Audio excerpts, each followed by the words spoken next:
Salut les amis, j'espère que vous allez bien.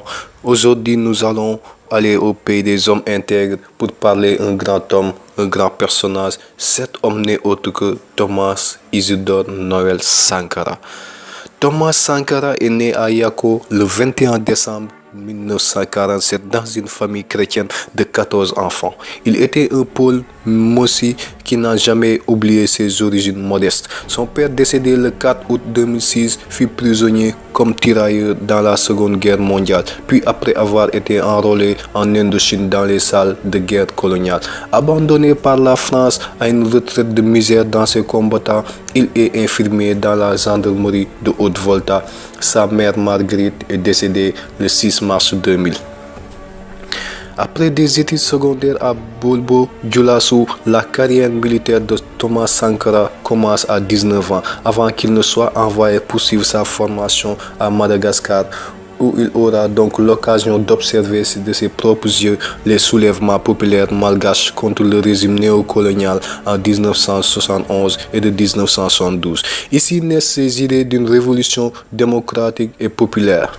Il retourne en Haute-Volta en 1972 et participe à la guerre contre le Mali de 1974. Il va ensuite en France, puis au Maroc où il rencontre en 1976 Blaise Compaoré.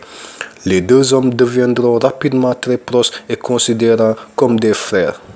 Les deux hommes formeront avec Henri Zongo et Jean-Baptiste Boukari Lingani le ROC, qui veut simplement dire Rassemblement d'officiers communistes, qui sera un rassemblement de jeunes officiers voulant changer les choses.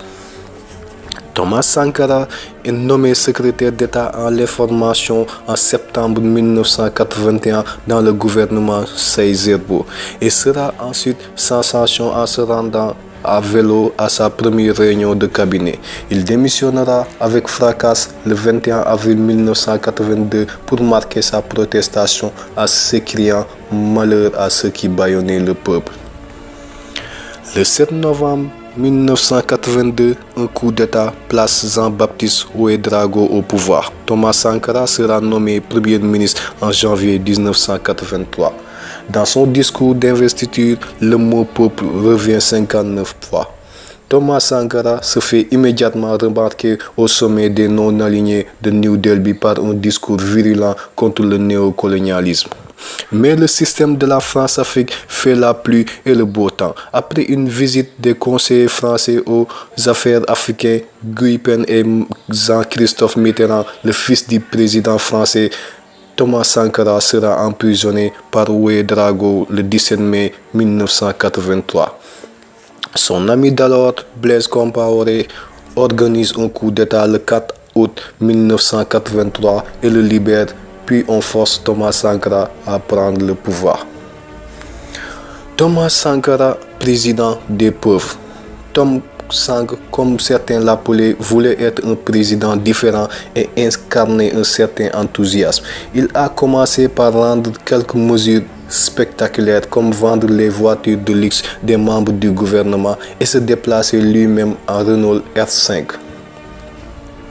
Au premier anniversaire de la Révolution, le 4 août 1984, il change le nom de son pays de Haute-Volta, hérité de la colonisation, en Burkina Faso, ce qui signifie le pays des hommes intègres. Commence ici ses œuvres pour redonner au Burkina Faso une dignité, une autonomie et une indépendance économique, le fameux consommant burkinabé. De par ses actes et de ses discours, très tôt contre l'injustice, il se montre contre la domination historique des grandes puissances sur son pays et pour la participation du peuple au pouvoir. Le mot d'ordre est que le pays doit vivre de ses propres forces au niveau de ses propres moyens. Il décrète la gratuité des loyers toute l'année 1985 et entame un programme important de construction de logements dans un pays où l'espérance de vie atteignait à peine 40 ans et qui avait le record mondial de décès chez les enfants de moins de 5 ans. Il a développé une vaste campagne de vaccination des enfants qui fera chuter le taux de mortalité infantile et de construction d'hôpitaux. Il a fait construire énormément d'écoles. Il a mis en place une grande réforme agraire de distribution des terres aux paysans avec une élévation des prix et la suppression des impôts agricoles.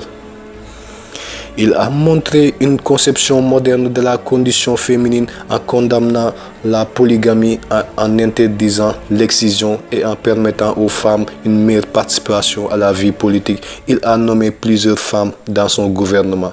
Il a engagé une lutte contre la corruption qui s'est traduite par des procès retransmis à la ratio mais sans condamnation à mort.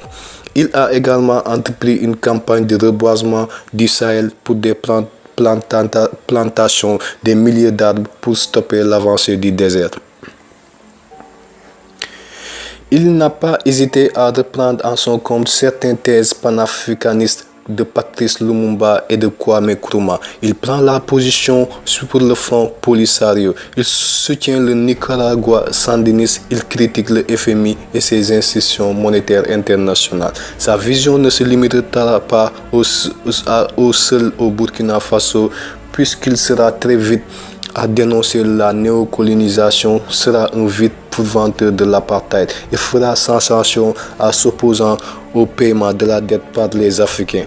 Lors d'un sommet de l'OIA à Addis Abeba, il s'écria: je dis que les Africains ne doivent pas payer la dette. Celui qui n'est pas d'accord peut sortir tout de suite, prendre son avion et aller à la Banque mondiale pour payer.